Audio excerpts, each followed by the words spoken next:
Good evening and welcome to the Star Chamber Show live podcast episode number 507. And it's a great Wednesday evening here in Lexington, Kentucky, where I, Stephen Zimmer, am broadcasting from. And joining me in just a few minutes will be the vivacious, the loquacious, and the audacious Holly Phillippe. But she's still getting a few things ready to go, and chat room is open, and looks like we got a good group coming in already. First one in, barely making it just in before a couple of the others, was Amy Lee McCorkle, award-winning screenwriter, filmmaker, and author. And I also got to see Amy at my signing that I had up at the grand opening at From the Ground Up Books' new location up in Shepherdsville back on the 4th of April. So it was great to see Amy in person. And of course, really excited about that new location for From the Ground Up Books, a great supporter of the show. And of course, proud to be part of their Pen Crafters mentorship program, and great bunch of folks up there. So that was a lot of fun. But we got a really good show for you tonight. It's going to be a really good one tonight. And yeah, we got a guest that is a lot of fun. Is a lot of fun, and definitely knows their stuff.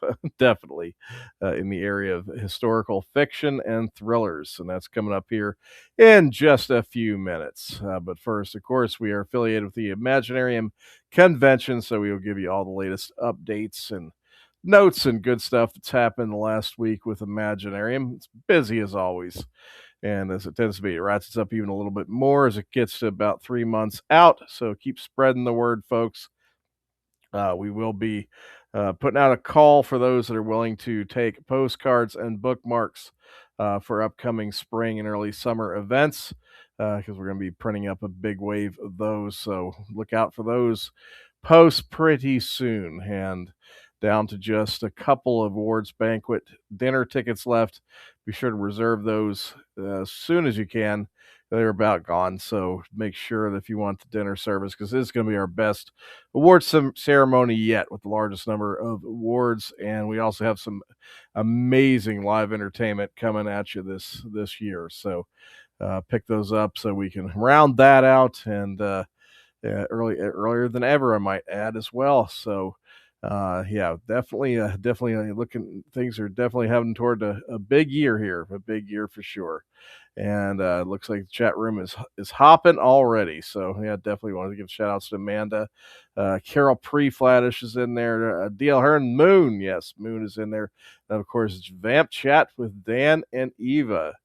And that'd be Eva Vertrice, yes. And I heard that they had to reschedule their guest from tonight, and so they will be doing their show next week, next Wednesday. So if you did try to tune into Vamp Chat tonight, they did have to postpone due to, I believe the guest is having issues with electricity due to tornadoes and power outages going on in the South. And so they will have their show next Wednesday. So I do want to pass that along. I did hear that from Holly. So I wanted to make sure that passed along to you, because I know we have a lot of listeners that listen to Vamp Chat with Dan and Eva. So yes, definitely. And of course, it's always great. I love to see Eva Vertrice in the chat room. It's always great to see her there.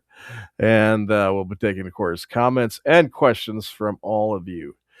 So yes, be sure. Oh yeah, another thing I wanted to give an update on is Marathonarium spots down to 4, just 4 left, and that's the short story workshop that takes place on the Thursday of the Imaginarium week, and it leads to our Marathonarium anthology, which is turning out to be a stellar series every year. I mean, I think the bar keeps raising. This year's Marathonarium 3 and print anthology is going to be just awesome. I mean, the stories are just great. I've really enjoyed serving as the volunteer editor on this anthology and workshop. And so, yes, if you would like to join us, there are 4 more slots available there.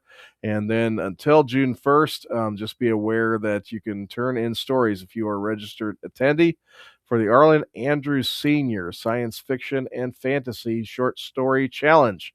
And that has cash prizes, it has awards, all that kind of good stuff. If you have some science fiction or fantasy short story of 2,000 words or less, and it is no charge whatsoever to send a story in. The info is on the site under its own menu header, and you can get the full info on the email to submit the story and the form to fill out. But yes, you must be a registered attendee of Imaginarium to participate. But again, there's no additional cost for entering the contest, and it does, like I said, it has some really nice cash prizes. And of course, the great Arlen Andrews is the individual that founded this new contest. So yes, is he great talent, and we're going to be talking about him in just a second because I'm getting into the updates for the last week. And yes, as you guessed, yeah, he has a short story contest named after him that he founded. So guess what? Yes, he's going to be at Imaginarium. So we had our official announcement of Arlen Andrews Sr. as a spotlighted guest, and amazing guy. He's published over 500. He's been published over 500 times in over 100 publications around the world since he first appeared in Isaac Asimov's science fiction magazine back in 1980. And he's also the founder and director of Sigma, which is a science fiction think tank that provides pro bono futurism for the federal government and others. He's also an inductee of the Imagination Hall of Fame. Just a great guy. He's been on Ancient Aliens as a guest. I mean, just a superb guy. And yeah, we love Arlen, and very proud to have him with us, and welcome his new short story contest. And it looks like Holly has checked into the house. Holly is here. All right, there's Holly.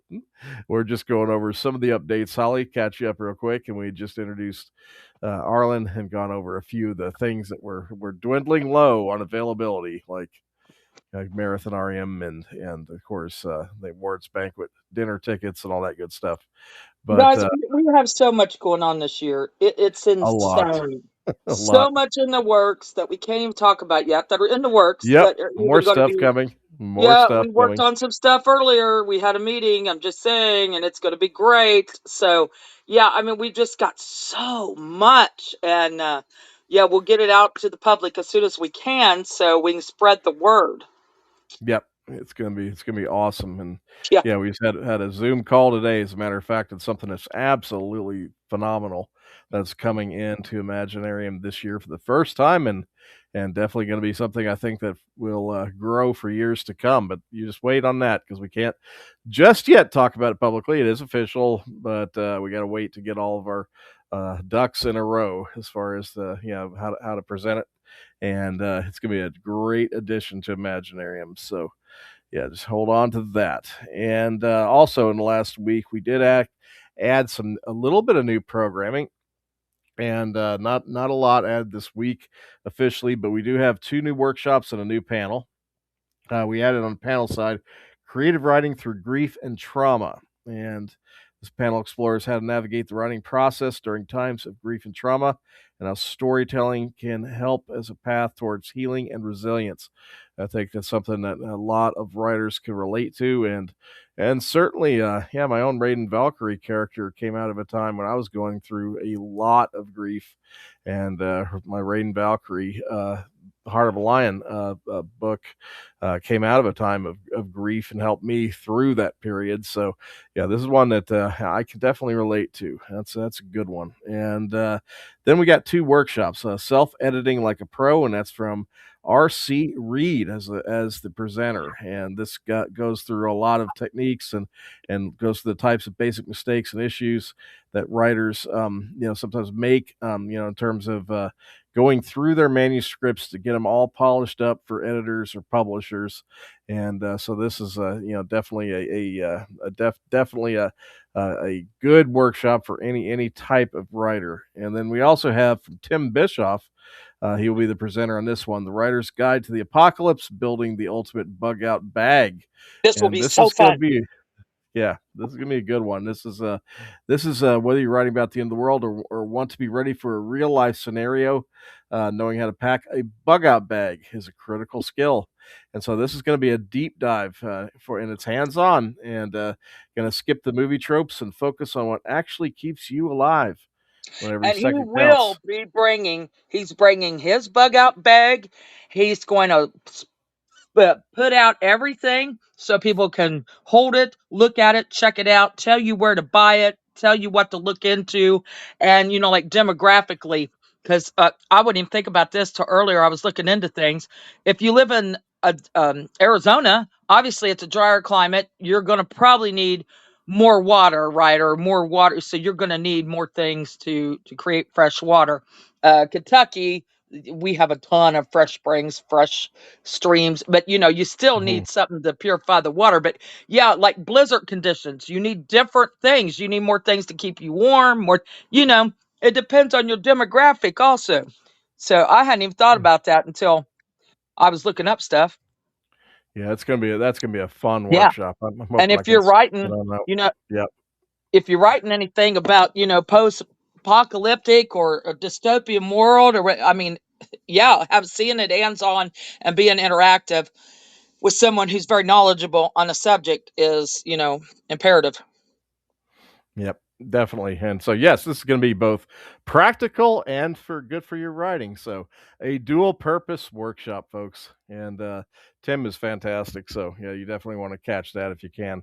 And especially in times like these where there's just a mess every day, it Yeah, seems, going on we out may there. need a bug out bag You may soon. need one. But Sylvia Wolf Bush, by the way, give you a little scoop. Has a Yeah, just that workshop or in just development with Holly, and that's going to be we're going to be announcing full details on that next week. But he is going to be coming as a spotlighted guest. It'll be probably announced tomorrow. And yeah, he's an award-winning screenwriter, filmmaker, actor. I mean, he's worked with all kinds of major people, across the years. I mean, from, Kiefer Sutherland, Adam Driver to, I mean, he's done a lot of projects and worked, and Daryl in Hannah. yeah, He Daryl was in the Hannah. Yeah, movie Fault in Our Stars.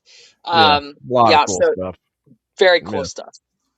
yep, definitely. So yeah, we're gonna keep this on time, folks. We're gonna go over Now, wait a to minute. our. I have Wait, one more wait. announcement. You Oh yeah. you al- you always Okay. ask. I have one more announcement. This is a big announcement for those of us that love the moon. Mr. Dwan L. Hearn, who is in our chat right now, comes to Imaginarium. All the things, writer, screenwriting. He dabs in films. He also is a podcaster. Well, he put out a big announcement earlier, and he gave me permission for his Moon Wrestling podcast. He's now going to have a new co-host, Sean Joker Durkin is going to be his co-host, and it works out really well. Like, me and Steven play off each other, even Dan play off each other on Vamp Chat, and Sako and the Moon have a horror podcast. So this is going to be completely wrestling focused, and they're going to do their first episode will be a reflection on WrestleMania 42 and the Raw after. WrestleMania is this weekend, which is a holiday in our house. The grandchildren, it is a sacred holiday. So we will want to hear what the moon and the Joker have to say afterward. It's going to be neat. Tune in, guys. Yeah. You could follow the moon equals wrestling podcast on YouTube and all the other Yes. places where you can find your great podcast. Yes. Of course, the hope to hear some good coverage of the wrestling promotions near and dear to my heart.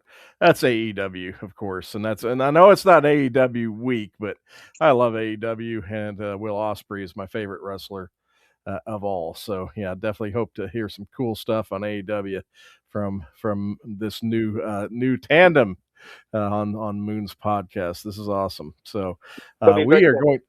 Yes, this is going to be awesome. And so, yes, we're going to be coming over to our guest in just a second. And but right now, yeah, after Holly's announcement, we got to get our folks in that brought you tonight's show, and that is Sandy Lender, the genre blender, and League of Elder series from Ren Garcia. Here's a little bit from Sandy. Did you know that fantasy author Sandy Lender offers more than epic fantasy novels for your escapist tendencies?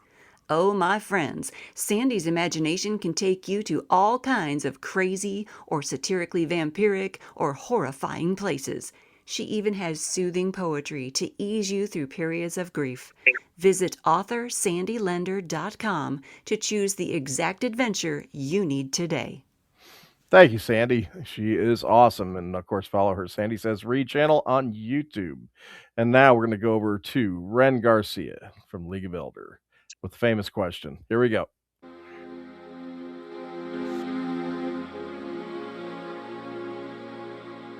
The League of Elder dares to be unusual. It's easy to be swept away in this bold and uninhibited landscape where fantastic heroes become old friends and sinister villains inhabit every dark corner. Dare to explore things best left alone. Each book is your lantern, lighting the path to a world never before seen. So what do you say? Are you weird enough for us? Are you weird Yes. enough for us, Mr. Ren Garcia? Yeah, that's the question. Yes, we are, but are you weird enough for us? Well, yes, and yeah, it's tilting toward Ren coming to Imaginarium, so looking better by the week. So we fingers If you are know crossed. him, hound him. We're going to Yes, keep yes, bugging him until keep he bugging just them. comes to shut us up. And that's right. But we have our guest yeah, came in right as I was beginning the sponsor recognitions in our on deck circle. So yes, we're going to move right into the introductions here. And tonight's guest appearing on the Star Chamber show for the very first time. He writes historical and speculative fiction and spy thrillers dealing with time travel and the CIA. He is the author of 2 Chanticleer International Book Awards, a first place global thriller category in 2020 and also in 2021. And he is the author of the Project Pegasus Novels, which these awards were for. So I am honored and excited to bring on to the Star Chamber show for the very first time Erik Foge. And Erik, you are on. Yay! Hey guys, how you doing? There he Hey, is. Eric, my new buddy, Yes. My buddy. I know my buddy and he's like me. our household name with us now. Yeah, we've gotten a chance to, yeah, definitely chat with him and everything. And Holly's been reading his book and all kinds of stuff. So yeah, I feel like I know him a little bit here going into this one. So yeah, great to have you on the show officially. I know you had a little call in recently on the show, but as a as a caller, but great to have you as a guest tonight. And so, yeah, go ahead and introduce yourself a little bit from your words to the audience. Then we'll get into the discussion because we got a lot to talk about. Well, it's my pleasure to be on your show. I thank you for inviting me on. And as you said, my name's Erik Foge. I write historical / speculative fiction dealing with time travel back to World War II. And 2 of my novels deal with spy thrillers dealing with the CIA. And I actually have one, each of my books I have published now have won awards at the SIBO Awards. So I'm very thankful for that. Yep, and they're beautiful. I mean, I love, yeah, your website by the way is just awesome. I mean, it's just so well done, and the covers are just pop, and I mean, it just looks screams big league thriller as And I did Holly, get, yeah. I got through the first book, and oh my gosh, master of plot twist. Yeah, I sit there with my mouth gaping open, going, "Oh my god!" But I won't tell because that we don't Can't talk tell. about those Yeah, things. But yes, I'm going to tell you guys. Yes, plot twist. yep. Fun, Yep. fun. So I do have my first question, though, Eric. I haven't asked you this yet. Is why or how? What was in the decision to actually name your lead character and Deceptive Protocol very similar to your own name? Well, I've never seen that done. my wife says the same thing. And I say, well, there's not enough Erics for heroes. You know, there's enough Jacks like Jack Ryan, Jack Reacher, blah, blah, blah. Why not have something very unique with a spelling, with spells it with a K, Eric with a K, which is the right way of spelling. So forgive me for all the other Erics for spelling their different ways. So, I agree. I agree. and I like I said, and plus I knew I was going to do time travel books because One Way Roads was my first book. And if he had to go back in time and hypothetically, write his name, he didn't have to, think about it twice. He could just write it naturally. Right. And, Fugger was, how my family spelled our name a long time ago before Ellis Island said, hey, we don't like that. Can you change it? Right. So I figured, once again, why not keep that? as a name. So if he goes, like I said, goes back in time to World War II, to Nazi Germany, well, it's easier. And you can't say, "Oh yeah, I'm Eric Smith. How you guys doing?" It's like, who are you? Right. Um, Well, that was Right. like, well, it's just like Stephen's, name from the ancestors. Of course, the surname was Zimmerman, but well, coming over here, they got rid of the man Uh and huh. just called themselves Zimmers because, Uh huh. yeah, for obvious reasons. So yeah, Yeah. that reads, I totally get it now. Yeah. Yeah, definitely. Uh-huh. Yeah, there's definitely many families that had to truncate their names to avoid harassments and all kinds of fun stuff over here. Yeah, well, when they I came just over. Yeah. well look at. I mean, I just feel sorry for people that are from like China or wherever, and they come over. They have probably very beautiful names, and they're in their country, and they come over. It's like, no, we're just going to make you elite. Right. Hmm. I mean, Right. Right. it's sad, but It hey, is sad, Yeah. but that's the way it was. I mean, it was yep. better than that. Do it that way than face persecution or you Right. know Yeah, some of that. bigotry over here. So yeah, I Hmm. get it. That was awesome to think about that. And then I was going to ask you, have you ever been in the military, or did you come from a military family? I mean, what inspired the whole military aspect? Well, I did have family in the military, father, brother, and I knew a naval admiral of the Sixth Fleet and his entire staff. I met them when I was 19, so I sort of got part of that group. And when I went to UCF, my degree was in history, but I did a focus on Russian history and Russian politics. And I was approached by someone in the government that was going to recruit me. So Oh wow. So yeah, there's some. That's what I was wondering. How much is fiction to nonfiction? But yeah, it sounds like your inspiration was, things that happened to you in your life, which we mhm, write what we know, right? correct. So yeah, that I was wondering how much you actually drew from real life. I did, quite a bit. I made some liberties on what things in the book, but at the same token, when I met the naval admiral, I always tell people if him and Medusa went face to face, he would win because he's more intimidating. I mean, because these guys don't ever flinch. I mean, you could say, well, No, there's a fly in the wall, and they're like, why are you wasting my time with something petty like that? that's true. I was raised by a drill sergeant, so yeah, I get it. Yes, Drill Sergeant. Sorry. Yeah, yeah, yeah. It's like yes, sir. So I And I get that. And then if you want, go ahead and tell the lovely people out there what the book is about in your own words. Give a breakdown, a synopsis, if you will, and let them know. which book are you referring to? That way I Let's can. do Deception Protocol first, and then you could talk about your other speculative fiction. Okay. Well, the Protocol came about because, and we know your name. The first chapter deals with. It starts in 1990. The next chapter is 97, and a lot of my fans says, "Hey, what happened? We would like to know more about him, what made him become who he was, and all that." Because some people said, he was very standoffish. He didn't trust anyone, et cetera, et cetera. So I said, why not write a book, Deceptive Protocol, and talk when he was a civilian working for the Navy. He goes in with rose-colored glasses, thinking everything's going to be great, and then he realizes, his government has done some not so nice things, Right, and it starts tarnishing that. And I remember in one part of that Pacific Protocol, there was an older man saying, "Hey, you should read this book." And it deals with U.S. forces, basically mostly Army and sometimes Marines. They were tested, with the nuclear bomb in Nevada, right. and they Hmm. got cancer and all that.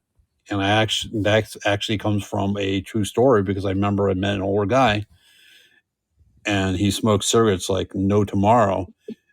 And of course, I gave him like a look. It's like, man, you should really cut that down. You're going to do harm to yourself. And he told me very clearly that, he says he already has cancer and it wasn't from smoking. And he basically told me that he was one of the guys that were in Nevada. Right. And I'm like, God, that sucks. I mean, I feel sorry for you. Mhm. Yeah, it's sad what they exposed him to. Mhm. And then you have the whole Vietnam debacle. You have Yeah. Agent Orange and all that, and they tried to shove it under the rug. And, a lot of things were shoved under the rug that happened.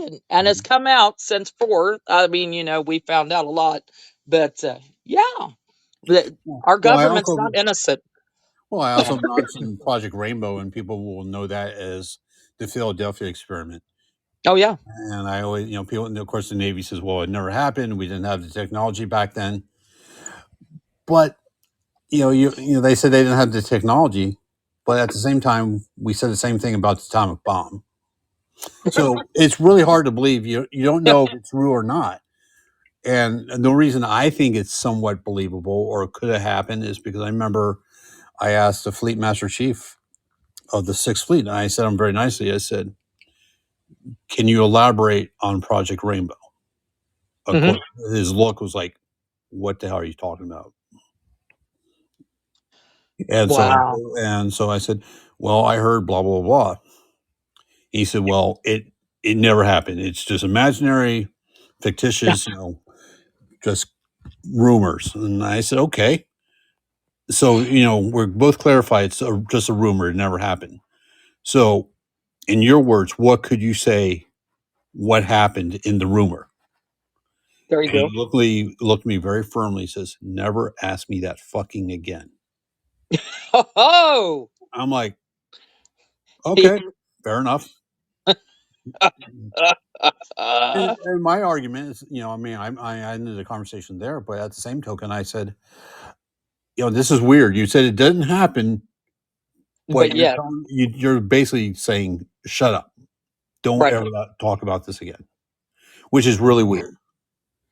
Yeah, Mhm. sus. Very, very sus. And I have a little part, in Deceptive Protocol about Project Rainbow, and also mention it in We Know Your Name. So, Yeah. and just briefly in One Way Roads. And how many books are in that series so far? Because I know there's a new one coming. And how many do you plan to have? Well, once the new one's out, it will be 5, and I might do another book, but it's going to be the side character for Alan James, Commander Alan James. And one of my friends who I was based a character loosely on, Uh-huh. my friend actually, was with the agency for about 12 years. And I was going to meet him up in June. Unfortunately, he died in late February. So I'm going to have to Oh, sorry. go with my gut and go with it. So Oh, well, that's unfortunate. yeah, But but yeah, like yeah, you kind of answered my question about we always talk about B characters. Don't ever, um, you know, forget about your B characters because they make great novellas and offshoots of Or your novels, yeah. main series. Yeah, I mean, you could do so much with your secondary characters. So I'm glad to Yeah, hear absolutely. you're planning on some like novellas or spin-offs from these books. I mean, you could go all kinds of ways with them. but I would probably only do him. The reason why is because I Okay. hear a lot of people love that character. Because I Hmm. think the other characters I don't need to elaborate any further. So that's your like Yeah, main yeah, secondary character. yeah. Yeah. So you could possibly do a whole series if you want it. Yeah. I Depends might how do far. I might do 1 or 2 books, Hmm. but link it up to the Project Pegasus series. Cool. I haven't Cool. thought. I mean, I don't know if I will or will not. Is like I said, I Yeah. have to contemplate it a lot. Think about it and let the characters talk to you. Hmm. And currently, I have a very seasoned script writer in London, and he's teaching me how to do script writing. So he's teaching me how to write Deceptive Protocol into a script. So that's what I'm currently working on. Oh, it would make an excellent film or series. A series would be banger. It really would. if someone came to me and they said if you have a choice between a movie or a series, I would say Uh-huh. series. And the reason Yeah, I would say that is because I would say, hey, let's do 6 or 5 1 hour episodes because you could cover a lot more of the book. Not saying you have right, to cover every little detail of the book, right, but you see a lot more character development and all that. Like I always say, Tom Clancy's movie Hunter October done very well for its time. It was a 2 hour movie, but it was a lot to cram in 2 hours. agreed. So Mhm. Agreed. Yeah, because screenwriting is a they compact it. It's very compacted. So, of course, the movie is never going to be as good as the book, and the series is going to be as good as the book. But you can put more into a series, like you said, and go further with Yeah. it, and do Yeah. some more additions and everything that you could not do in a full length movie. correct. Sometimes though they go the other direction though, like with the Hobbit, where they tried to stretch it too far into 3 movies when it should have been kept to 2 at most. So sometimes it can Yeah. go the other direction, but yeah, in general, yeah, absolutely. But the TV series format, I think, definitely allows you to adapt a lot more of a book into it, to keep faithful. I, So that's good that you're getting into adaptations because that's a fun world. well, I also say this, like movie Titanic and like you said, Lord of the Rings. I don't mind doing a 3 hour movie, but you need to put a little break in it because Yeah. we can go that long. Hate to say it. Yeah, I mean, you gotta go to the bathroom. People gotta get something to drink. There's a lot. Yeah, it's a lot. 3 hours. It really is. So, yeah, I agree totally. So, and do you have any advice for other, like, military or spy thriller writers? What would be, like, your greatest piece of advice for someone that's thinking about writing one? Whether it's research or whatever, what would be your advice? I would say try to network with the people in the military and the government, and Mhm. if Mhm. they're willing to talk and and they're willing to talk to you, which is hate to say very rare. I would say just be a sponge and just say, hey, Mhm. you know what? Say, hey, I'm just trying to get how people would act or certain procedures. Clancy did the same thing because I guarantee you Yeah. viewed everyone underneath the sun. Hey, if this happens, how does the chain of command go, or how does the chain go down, or whatever? Yeah, because Mhm. you know damn well if you don't have that to protocol, right? It's not correct. You're going to get hammered Mhm. and refuse. People are going to be like, "Oh, Mhm. this isn't how it went, and this is not proper, and this is a Mhm. procedure." And that's what I always tell Steven when we're watching a medical show. I was a nurse for over 2 decades, and I'll be like, they wouldn't do that. They didn't research that because that they wouldn't do that that way. That's not how you do that. It drives me crazy. Mhm. It's like, yeah, if you're gonna put the time in, do the research, do it correctly, because who's gonna be your readers? A lot of them are gonna be military, that are going to read this. People that read, or readers that read a lot in that genre, Mhm. you know? Because I And remember. imagine. Oh, go ahead. Sorry. Well, I remember. I remember Holly, when you read, you were the beta reader for Deceptive Protocol on chapter 19 was talking about how they were forming in the OGS teams. Yes. And I remember my friend who died when he was listening to it. He at the end he says, "You're talking about the different colored passports. You did your homework. You mentioned the 3 options. You nailed that, et cetera, et cetera." Right. And he says when he was with the agency, one time he had to go to Russia, and I think they gave him a maroon or black passport. And he says it was so embarrassing when he went to Russian customs, like, "Oh, what are you here for?" "Oh, I'm sightseeing." And they look at your passport colors, like, "Yeah, I'm sure you are," Yeah. because the different colors mean different things. Right. And he Yeah. says, he left me a quote one time. He says, "Your books are the most realistic tradecraft books that he's ever read." On the flip side, I I had agree. a lady, she never said what agency worked for, but I sort of guessed. Uh-huh. She read We Know Your Name, and she said, this is not my style of writing, because I prefer these authors, blah, blah, blah, blah. And Right. I said, okay. And I said, well, how did I do with the agency? How did I do with the training at the farm? Which, if your readers don't know what, or listeners don't know what that is, it is the training facility where they train their operatives. And I also talked about how did I do on the teams, the ODS teams. Uh-huh. And she said, well, you nailed it. And I said, very cool. I said, well, can any chance you elaborate a little further? Or, or better yet, how about on a scale of 1 to 10? What would you give me? She said, Right. for someone who's never been in that, been there, you got a 10. And of course, I asked her, hey, can you elaborate? She said, no. All I can tell you is you nailed it. So Classified. that was a nice Classified. pat on the back. That's Yeah. fantastic. Well, I know I was reading some of the tanks off that I'm not familiar with all the tank models, and I was reading them because Stephen studies history, military history, wars, all this.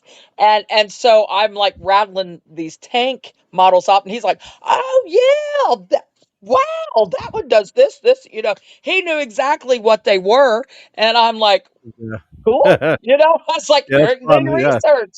That's fantastic. But yeah, Well, he knew exactly. Well, that's why I was like, yeah, it just said, I'm definitely not on the same level as the people that Eric has been talking about. But yeah, when I Right. started hearing about some of that, I was like, oh yeah, he's definitely knows his stuff. If he's got these these type of tanks and this, that, and the other, and because I mean, it's interesting the conversation about what people are willing to reveal, because it reminds me a lot of Yeah. authors that get into UAPs, or unidentified aerial phenomenon. What now they UFOs. call it UFOs. Yes, yes, UFOs, and a lot of focus on that these days. But yeah, when you're talking to the people that are in the know, it's that nuance of how much they're willing to go through, and they're not going to go to full transparency. But some of them will go into limited disclosure, and it's kind of like finessing that. And I imagine Eric had sounds like Eric went through a lot of that with Yeah. his contacts, about how much somebody's willing to let them know, and sometimes I think they give you enough to read between the lines, so they won't say Yeah. it, Sure. but they'll say it, you know, They'll and it's, tiptoe around the daisies, yeah, around the yeah, tulips, if you will. Well, right, Tiptoe. one of my friends was in the SWIC teams in the Navy, and he also, I forgot what chapter it was, but Eric and his, his friend Jock bring a listening device to a Navy base, and a chief is going to look at it. And I remember showing my friend who did that sort of thing in the Navy before he did SWIC. I said, "Can you read this chapter and tell me how I did, and et cetera, et cetera?" Because I want it done right, or at least very believable. And about 30 minutes later, he looked at me. He says, "Thanks a lot." I'm like, "Okay, what's the thanks for?" He says, "This chapter is done very well, and how you describe him, opening the listening device and looking at the wires, all that." He said, "You put me back when I was in the Navy, and now I have those awful chemical smells in my nose now again. Thank you very much." So once again, I got a nice compliment. yes, that is, Well, yeah, and I must say your writing is impeccable. I tell Stephen how impressed because there's a lot of slush pals out there. There's a lot of stuff, and with AI and everything going on, and I mean, you've done your research and your writing. I mean, the editing, um, great. I am impressed. I really am. You write at the level of someone that's has like 50 or 60 books under their belt. So yeah, it's impressive. And I wish to goodness you could make it to Imaginary Monsieur. I have people in the chat asking about if you're going to be there, and I said probably not this year, but next year. Yeah, yeah, things came up. Yep, yep. So hopefully next year we can get you out because I yes, know definitely, the networking there will be just so. so wonderful for you. We have a close friend, and he's also a filmmaker. And we were just talking about him. Matter of fact, Silvio Wolf Bush. He was help me, Steve. Wasn't he a lieutenant in the He's German lieutenant Navy? in the Yeah, he was East an German.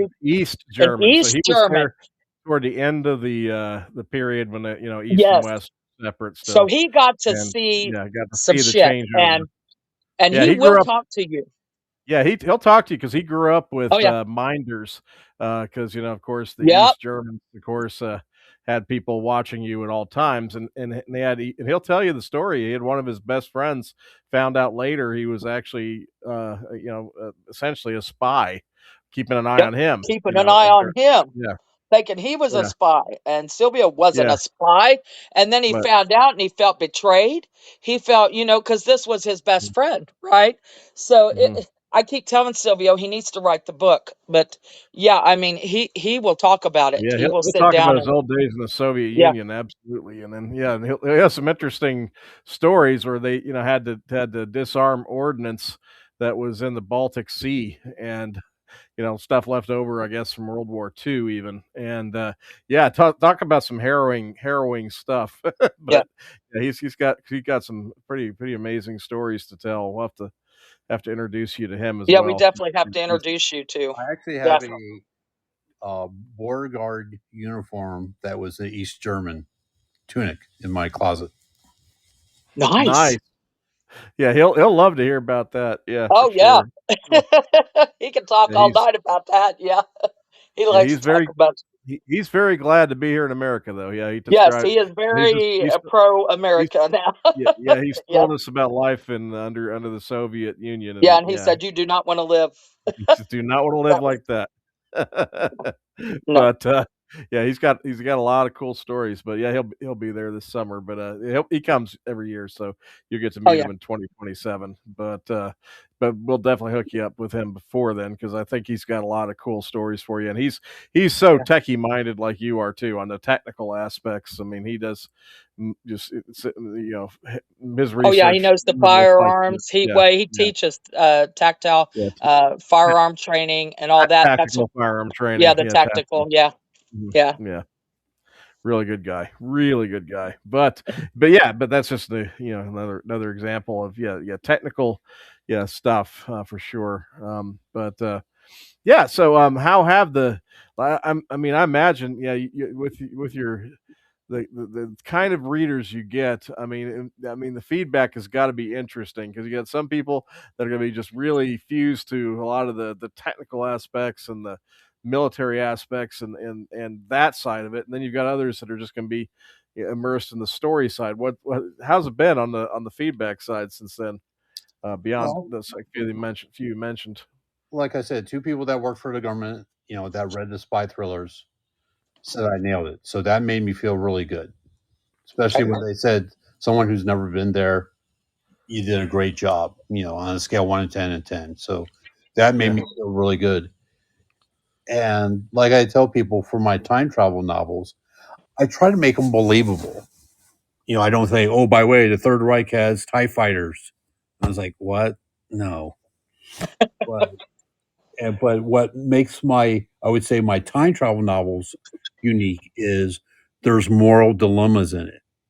And it's not like, Marty McFly, you go back, make sure you're get Biff beaten up. And so your father and mother can hook up and, live a happy life and et cetera, et cetera. Like, for example, in One Way Roads, the moral dilemma is the main character finds out the Nazis get the atomic bomb, in the form of V2 rockets, and they use it against the United States, Great Britain, and Russia. And most people say, "Well, how did they get it?" And I say, "Well, a high-ranking Nazi official gets killed." Of course, automatically people will say, "Hey, that's easy. That's an easy fix. Just kill the guy. Not a problem."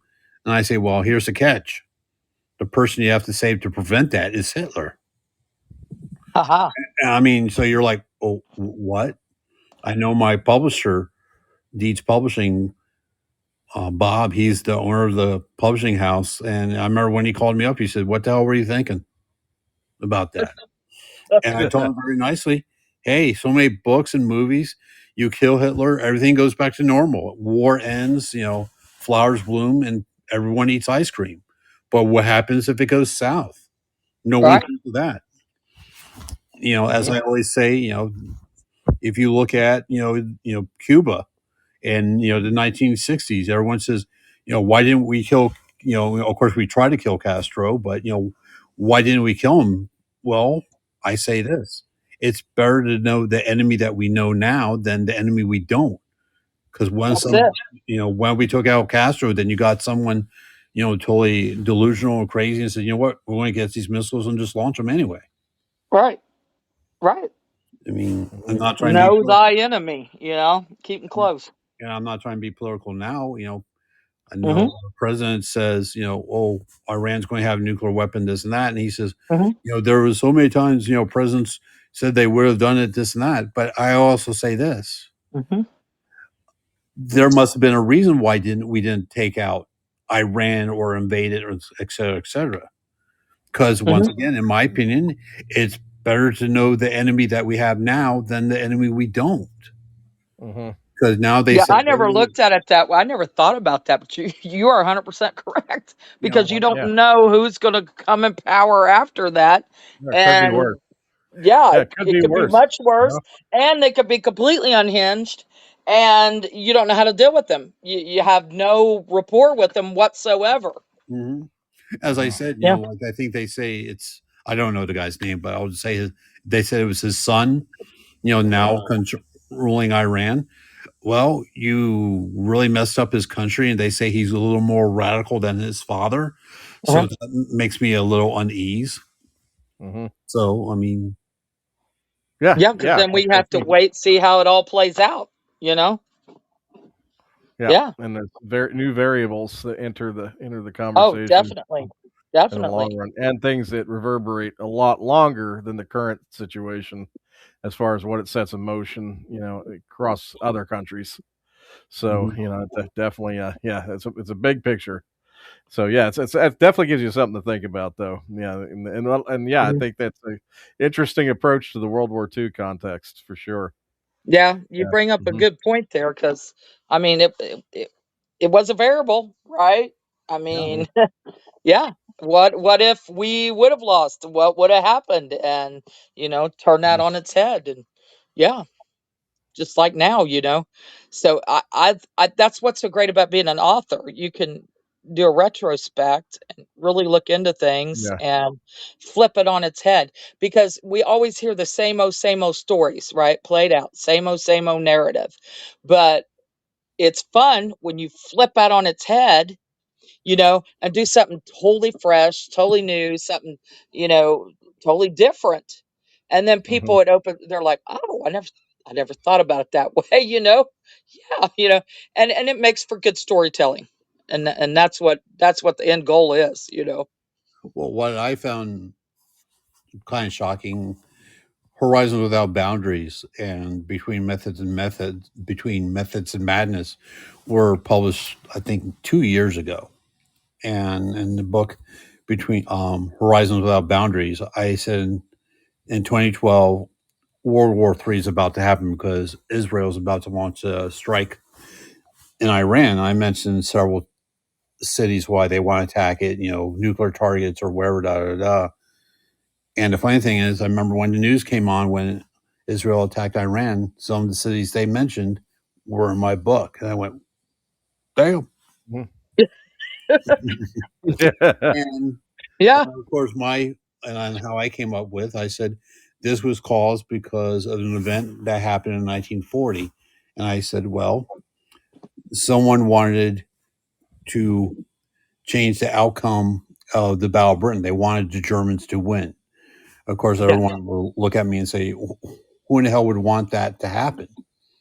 A And I lot of won't, I people won't, did. And yeah, I, I won't say they did. who, but my Hmm. theory was hypothetically, say the Germans did win, Battle of Britain. Well, of course, Churchill and all of them would run to Canada, and it could bring America in a war sooner and prevent the Holocaust. Would that really happen? Who knows? But it makes Right. interesting reading. It's a little believable. It is, and Hmm. it's a plot twist, right? I mean, it's flipping narrative on its head. Yeah. And that ties into Vamp Chat with Dan and Eva. Eva's asking in the chat, what's something really surprising that you learned yourself on your research when doing your research? Something you didn't know that really surprised you. What was really surprising, I read, I forgot what book it was. I think it was Brotherhood of the Belt. Don't quote me on that. It's a really thick book. And they said their newest U-boat back in like 44, it was the XXI class. They said it could totally submerge itself within 25 seconds or less. And I remember speaking to someone that knew a lot about nuclear subs, a lot more than me. And I said, hey, I want to ask your opinion. If a sub could submerge itself within 25 seconds or less, how would you rank that? Is that a good time or bad time? No, they says that's very good. And they said, why do you ask? Hmm. I said, because, I read that this German U-boat they were going to have mass produced in 44 could submerge in, 25 seconds or less. And he said, well, that's pretty good. And of course, I can't say, hey, how fast can our sub sink? I mean, submerge. Of course, it's classified. But Right, right. knowing someone says that's a good time, comparing saying it's from 1944, that was scary. Yeah, Hmm. no kidding. And If then, my brother was still alive, he would have told you anonymously. He actually navigated nuclear subs. He passed away a few years ago, but yeah, he was actually a navigator. And there was many times, well, most times we had no idea where he was, and we weren't going to talk to him for a very long time because once they went out and went underwater, you didn't hear from him for weeks, sometimes months on end. yeah, You just didn't know where he was in the world, didn't know, I've got money he's brought back from all over the world. I've got a little camel sculpture thing that he brought back from Turkey. I've got, I've actually got a barometer that was on a nuclear sub. Yeah, I've got all kinds of things, but yeah, it's wild because they can't talk about it. But he would have now, because he told some of the stories. He just didn't tell where he was, or why they Yeah, were there. some good Cold War stories too, because Holly Yeah, told me a Cold few of War them. stories. Yeah, yeah. He said Yeah. one time they were made to. I forget where it was. It was over. I want to say it was in Europe somewhere, but anywhere Russians had control wherever they went, and they were scared to go up, and they were like, they're the Russians have control there, they're going to pull guns on us, they're going to shoot us all, they're going to take control of the sub, they're going to no, and they were forced. They had orders from Washington.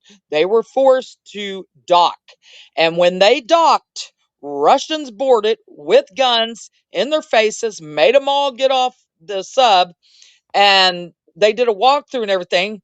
Luckily, wasn't their time to go because they did let them reboard.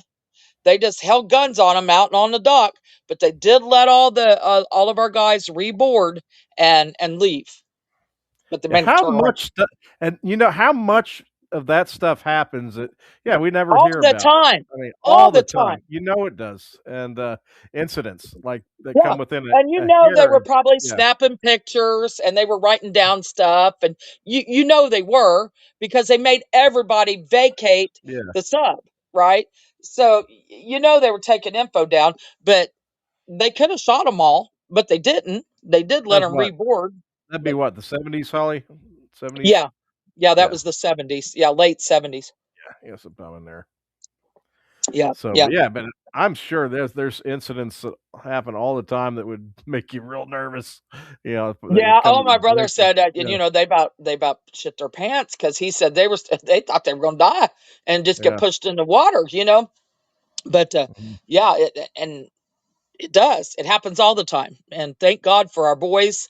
Thank you all for your service because they're what keep us safe at night. But boy, some of them really have to face some um, some really scary things, and that's where you get your PTSD in, and you get, and bless their hearts, because they have it.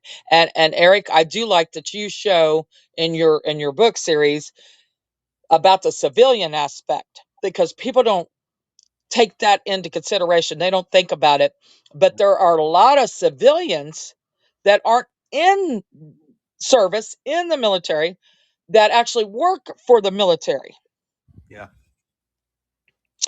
And they do um, covert operations. They look into stuff. They do coding. They take certain people with special skills, Mhm. and that hone them in, and use a lot of civilians. So I do like that you um, brought that to light. What gave you that idea to look at that aspect?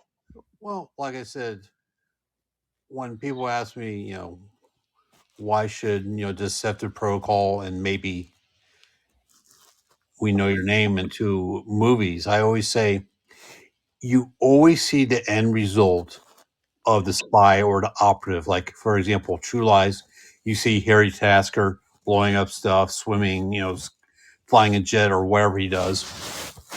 Burn Notice, almost the same thing with Michael Weston. And especially, everyone knows this one, James Bond. He can fly, he can scuba dive, knows different languages, shoot every type of gun manageable to explosives.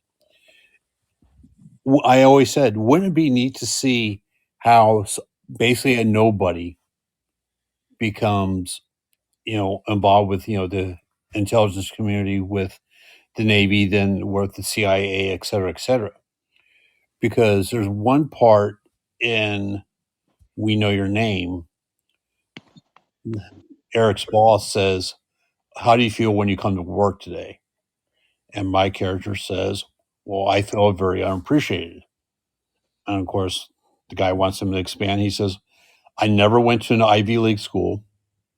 I was never in special forces. And everyone looks at me differently because of that.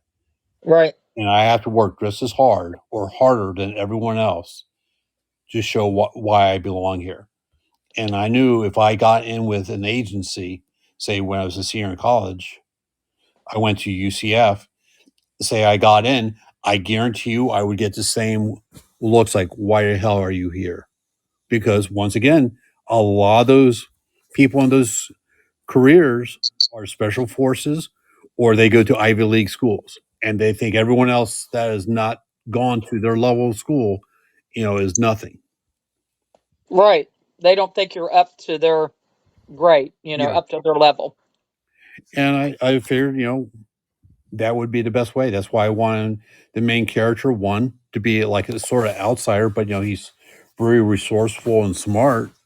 I mean, I don't make him, oh, he's an excellent driver, or he's, a swimmer, and he used to go hunting every summer with his father, who was a special forces guy. No, Right, right. Yeah, Right, yeah, right. that's so cliche. yeah. And I always say, well, look at the guys that are Navy SEALs. I would say for the most part, they are excellent swimmers because they know you have to do a lot of swimming. But for scuba diving or even parachuting or working with C4 or whatever, they had to learn all that. That wasn't just something they went, oh, yeah, I knew to do this. My father taught me this. Yeah, right. Yeah. Right. And Right. also, I read, Clancy, and I think he's a very gifted writer. Vince Flynn, I think he's a gifted writer too. Hmm. But sometimes, they have the same cliche stories like, oh, yeah, he's an excellent swimmer. He, learned how to, became a marksman because his father taught him because he was a Green Beret or something. It's like, Right. I Yeah. mean, I just want someone different. I want someone not noticed. Mhm. Yeah, my father taught mortar, but I wasn't in the backyard learning how to shoot mortar, and I sure wasn't learning how to navigate nuclear subs. So yeah, I mean, you know, yeah, they it's just asinine to automatically assume that they're going to know all these skills. You've got to learn it from somewhere. Well, they always say, a surgeon always does his first surgery. A pilot always makes his first landing.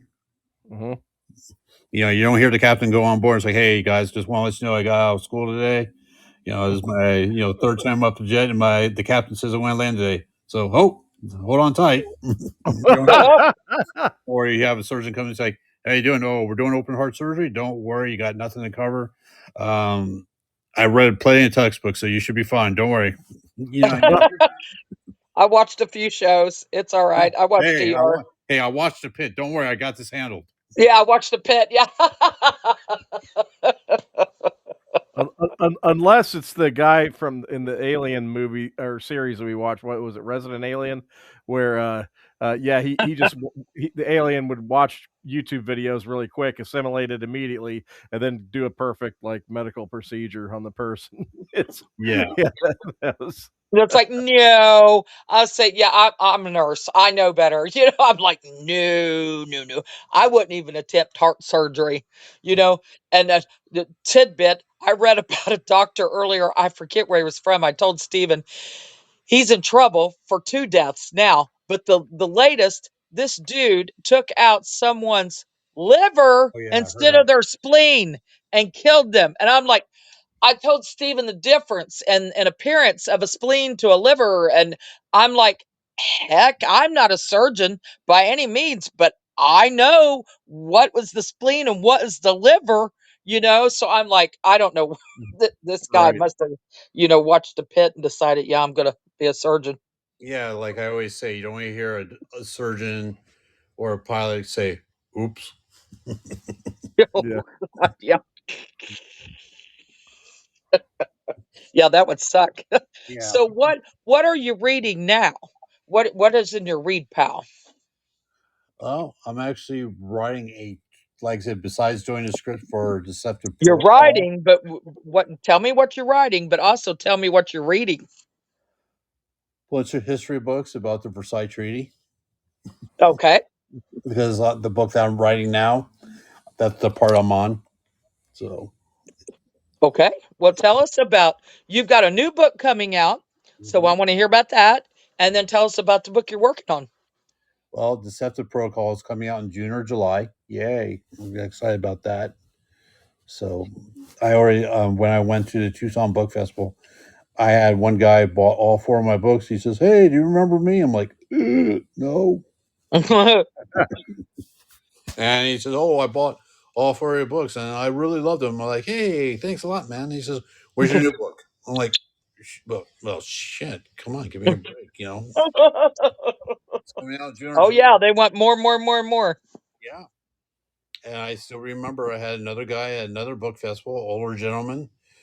I was at far side of the room, and he spotted me. He pointed at me and stomped his way to me. I'm like, "Oh shit, what's going on with this What guy?" did I do? And he smashed his fingers on my table. I'm like, "Okay, just say it. Just say it. Go ahead. What?" What did I do wrong, man? And he says, "I just want you to know your character's a badass. I love him." I went, "Okay." Fair enough. Thank you. Oh wow. And, I mean, it's great experiences. I actually have one of my big fans. His name's Toshi, and I saw him at the book festival this year. I remember he calls me once in a blue moon when he reads my books. He says, "I'm reading for the second time, and I always mark things in your books that deal with history, and I have to Google them and see if they're real or not." So, See, I told you. There's people like that. That's Oh what I'm yeah. saying, man. Oh yeah. Research I is remember. so important Well, when you're writing in this genre. what made me laugh? He says in Horizon Without Boundaries, he says, "Yeah, you're talking about this kid that's about to join the Naval Academy, and your character says, well, he's doing the shepherd's prayer, which was, 'Dear God, don't let me fuck this up.'" And, of course, the little kid happens to be Alan Shepard. Of course, my character looks at him and is like, "You know what? You should join the Navy and you should become a pilot. And if someone asks you to be an astronaut, you say yes and use that prayer when it's appropriate. It's yours. I'm not going to take credit." And of course, the rest is history. So he actually Googled that and he says, he called me up and said, "Oh, I didn't know that was real." I was like, "Well, surprise." What do you know? What do you know? Oh yeah, they'll look up the details. I mean, you Oh can't even get away with it in speculative fiction. I get a little more yeah. leeway in some of my books because they're not set on in this history or this Earth exactly. But some are contemporary, and I had one where guy took a helicopter down with a 50 caliber shot, with a sniper rifle, and I had some detail in it. I did a lot of research to get the shot right about where it needed to be placed and et cetera. And yeah, and I had a special forces soldier that told me, "Because you really did your homework. Good job on that." Who read the book? You can't Thank just you. come. Thank you. And that's not even like like I said, it's not a military thriller. It's not historical fiction. It was in a speculative fiction book. Yeah, I mean, no matter what, I mean, yeah, they'll people expect you to get your details right on anything that kind of circulates around that. And yeah, so that yeah, I mean it's definitely a feather in your cap that you're getting responses like that. Yeah, because like you said, you just never know, who's going to be reading it. It's the same thing I will tell people if they go to book festivals, not the people that go there to buy books, but the authors who attend them. Engage everyone who walks by you. If they ignore you, fine, but you need to engage. Because I know Yes, when I go yes. to book festivals, my wife brings her best friend, and it's me. And the one phrase we always say, we don't ever say hi to them because people can ignore you. We say, "What three genres do you like to read?" Hmm. And if they say one of the things they like to read and it's in your book, come on over. Yeah. And usually we can get them by then. Sometimes they buy one or two books. Sometimes we get people that buy the whole series. But The and plus, bundle sale. yeah, and plus, Yes. but like I said, in my opinion, I'm live in Arizona. Hmm. Not saying your book festival would be any different, but we're close to California. I would literally think producers or producers' assistants would walk around book festivals, especially the Tucson Book Festival, because it's one of the top 10 in the nation. Right. And you Hmm. have all these Right. different types of books. I would think, they would say, hey, this looks cool. This might be something interesting. Hmm. And that's why I engage everyone because you don't know who you're talking to. Hmm. Well, that's it, and that's why I want you to Imaginarium. We have filmmakers that come from California and come from all over. Other We places. have 'em Yeah. from all over. Directors, producers. We have like Apple. What is their company, Green Stephen? apple. Help me. You think of Green the folks at Apple. Green Apple and all them. Green Yeah. Apple Entertainment. Who want to look at new books and new series and turn them into shows that they could stream, and all this. So, yeah, I mean, we have a lot of this there, and it's imperative. That's why I said you go to these places, try to make sure they have these film festivals and stuff. It's hard because, like Imaginarium, we have all this programming which covers everything creative, right? Mainly under the hat of writing, creative writing, but that entails game design, that entails an international film festival. So, we even had a filmmaker from India come last year. And so we have all these different groups of people that get together and network. That's the thing, networking. When you go to a convention, yeah, you want to sell some books, right? You want to make your money back, but the networking is Networking. truly the most important thing. You get collaborations out of it.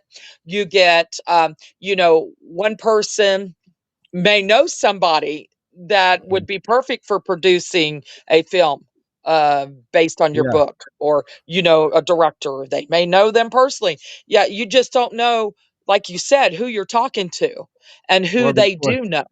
well, here's the thing: the guy with the military, his background, who has loved Eric's book, may be the consultant for a filmmaker or a film production Right. company on their You don't project. know. When he reads Eric's book and sees how well he does it, they might hop over there and say, "Hey, you need to take a hard look at this Yeah. project, this book project." Yeah, easily. Well, Yeah. that's Yeah, yeah. why. Network.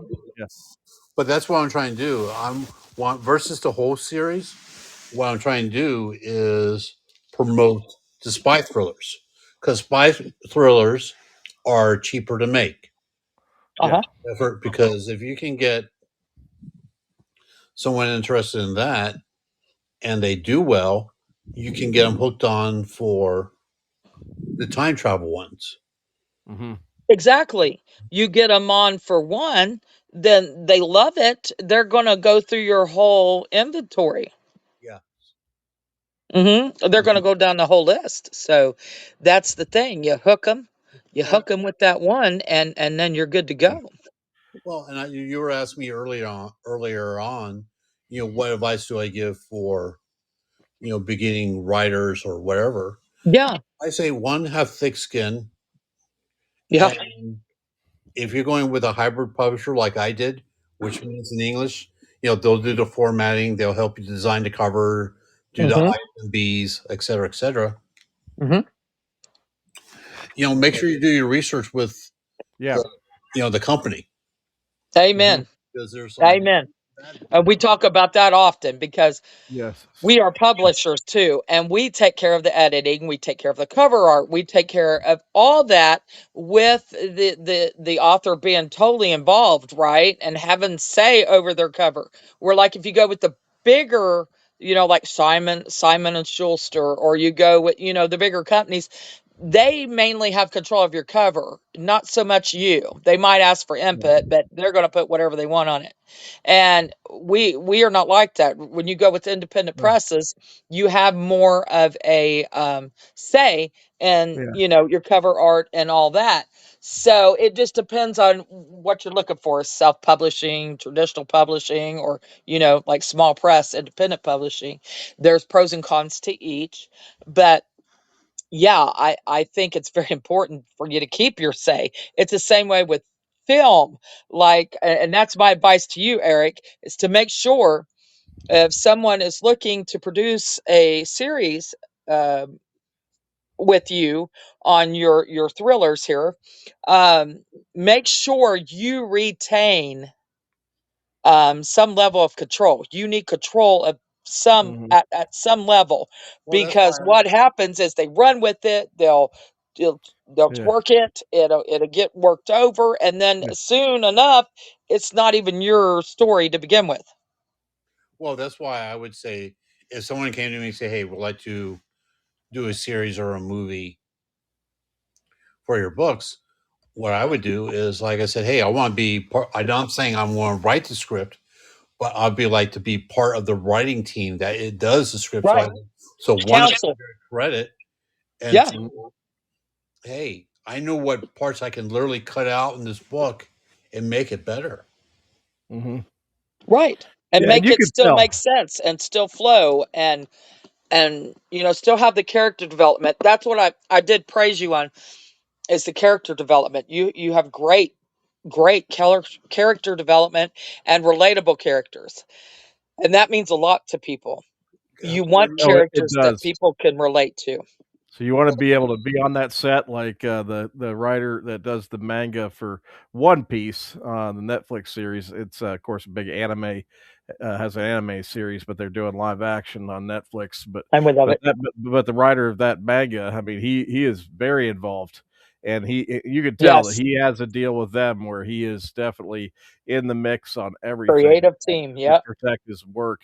And I've heard that I don't have any documents I've read, but I've heard that Brandon Sanderson has a lot of control over the new Mistborn series that's coming out on Apple TV, where he has a lot of control, and they can't mess with it, and turn it into something it's not. So yeah, it's just a matter of retaining at least some level of veto power over some things. Mhm. Right. Right. Yeah, And what Yeah, again? because you don't want them to shoehorn things in. yeah, Well, another thing I say is this.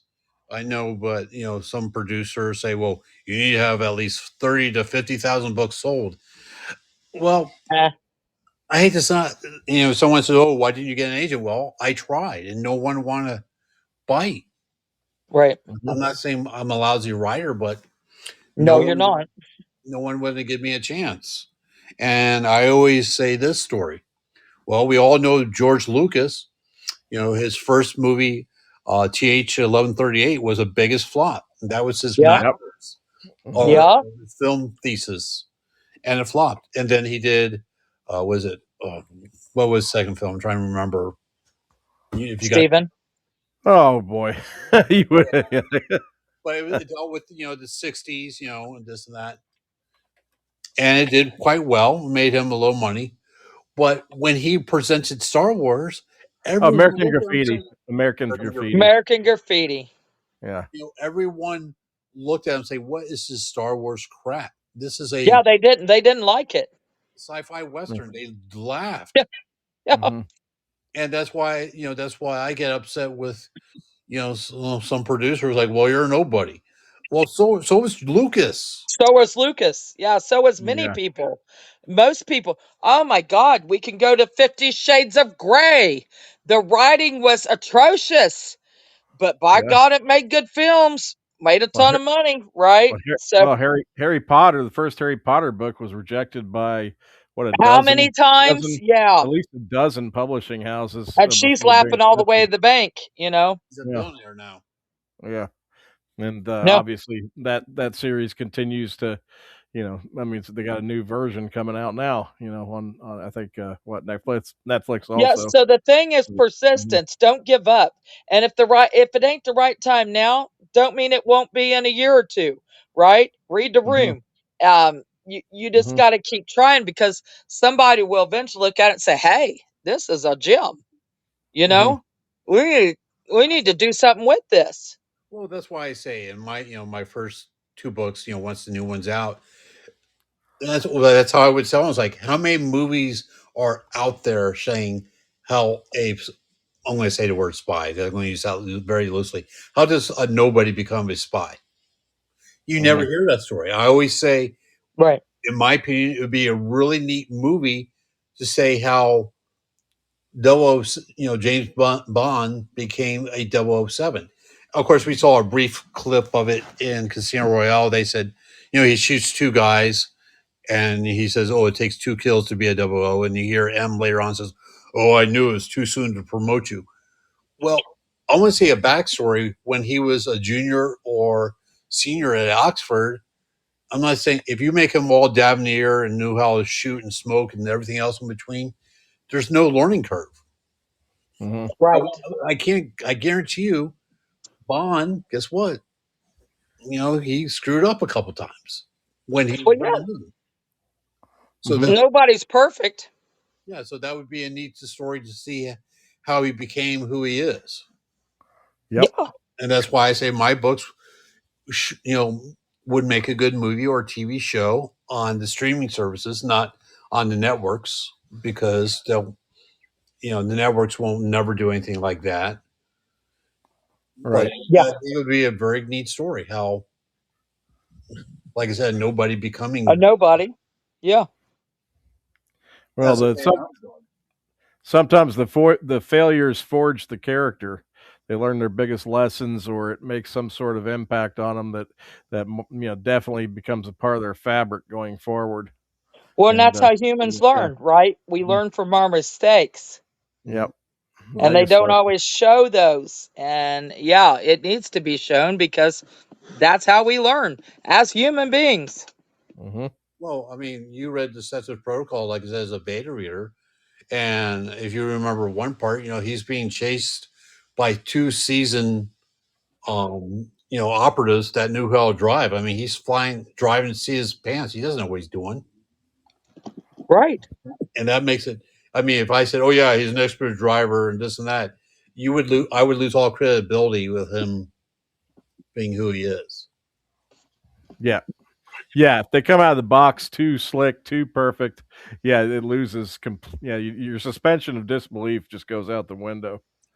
I mean, that just totally sinks it. Yeah, I think if somebody's just perfect coming out of the gate, And Stephen, maybe. well, Yeah. you always talk about that with like, uh, that's why you don't care for a lot like superheroes because it the dis the suspension of disbelief because it seems like they can't be killed and there has to be a way they could be hurt and killed at least, but it seems like they're just superhuman, they're like demigods, and you always talk about how you hate that so much because Yeah, and They're not all going to be that way. then abruptly they can be hurt in the next scene in ways that don't even look that nearly as intense as the scenes where they were thrashing and breaking a city apart. It just yeah, they Right. just get a little too what I say cartoonish. And yeah, sometimes in those movies, I mean, I think they're entertaining, but I'm one of those people that get caught up in some of that where I think it gets a little bit too not like you have to try to get to suspension of disbelief at least to some degree. Well, So yeah, and I think yeah, well, that's what made the Spider-Man movie with Tobey Maguire so great was because one, he had to learn his skill.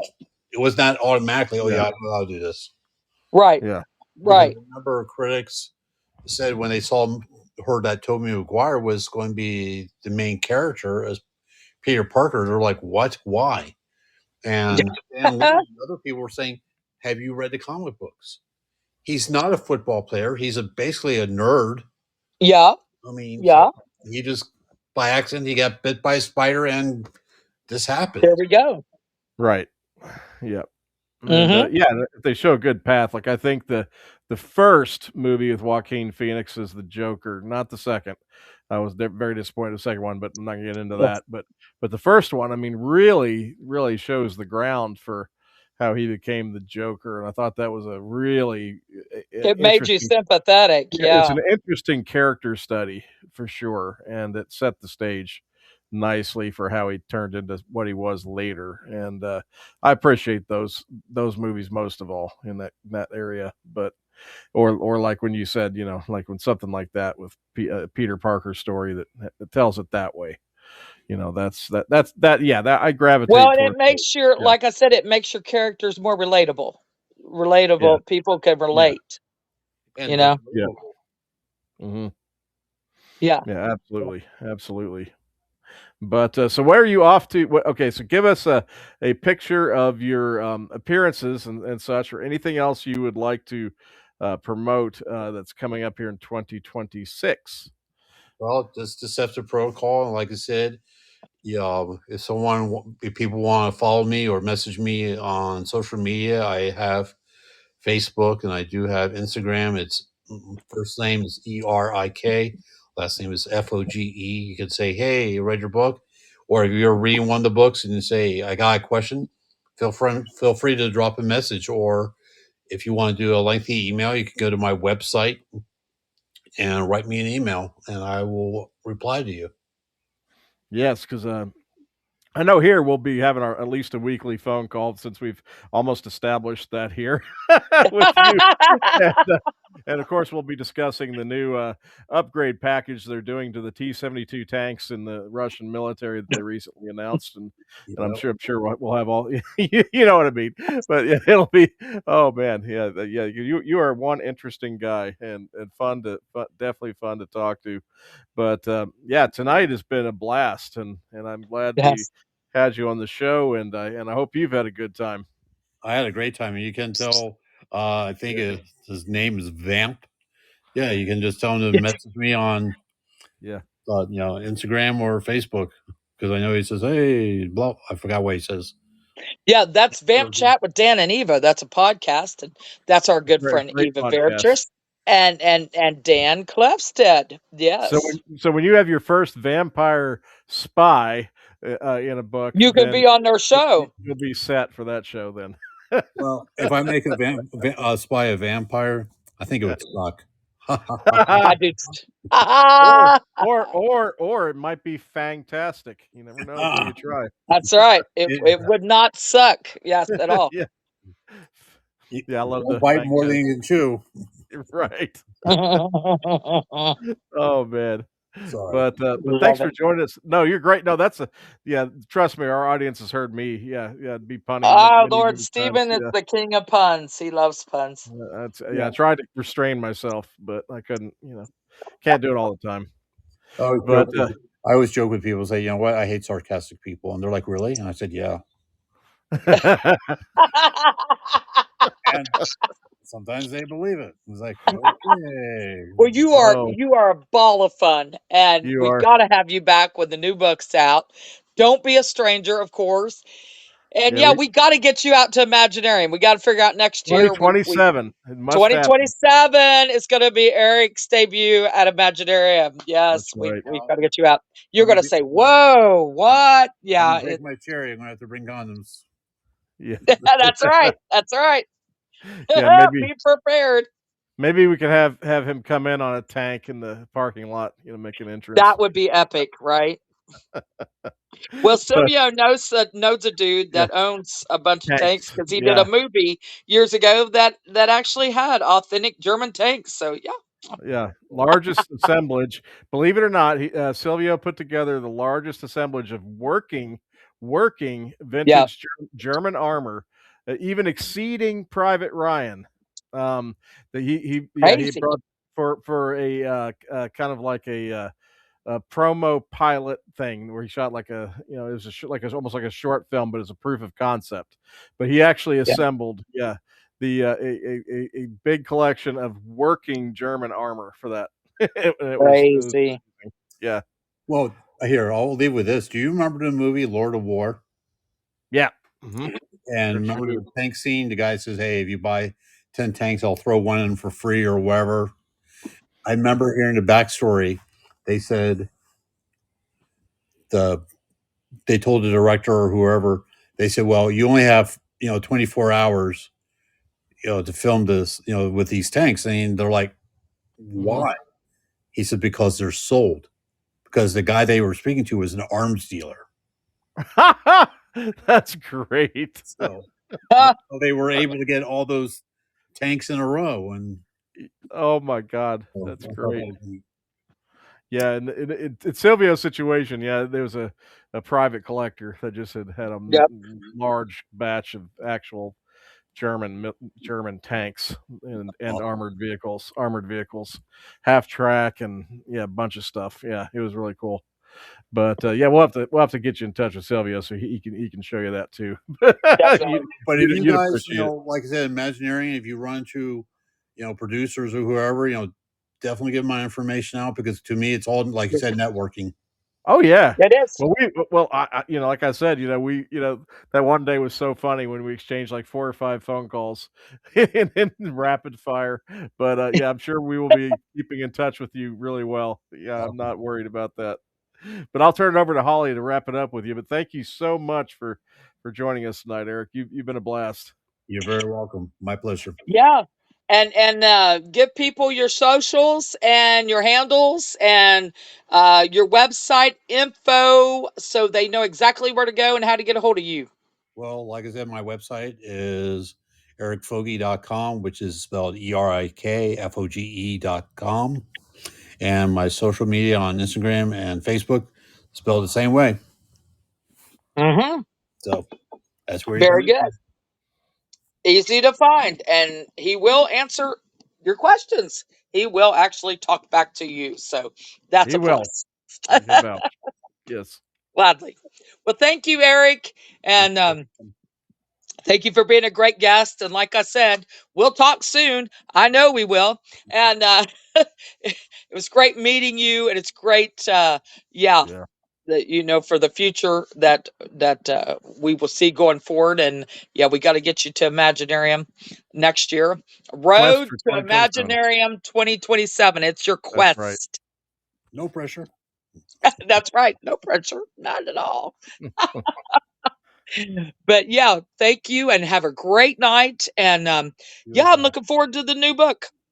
Hope you enjoy it and everyone else. All right. Good night, Eric. Night. And to all of you out in listener land, join us next Wednesday, same time. And we will have a great new guest and talk and shop and maybe learn new things. And for the rest of the week, be creative. Good night, all.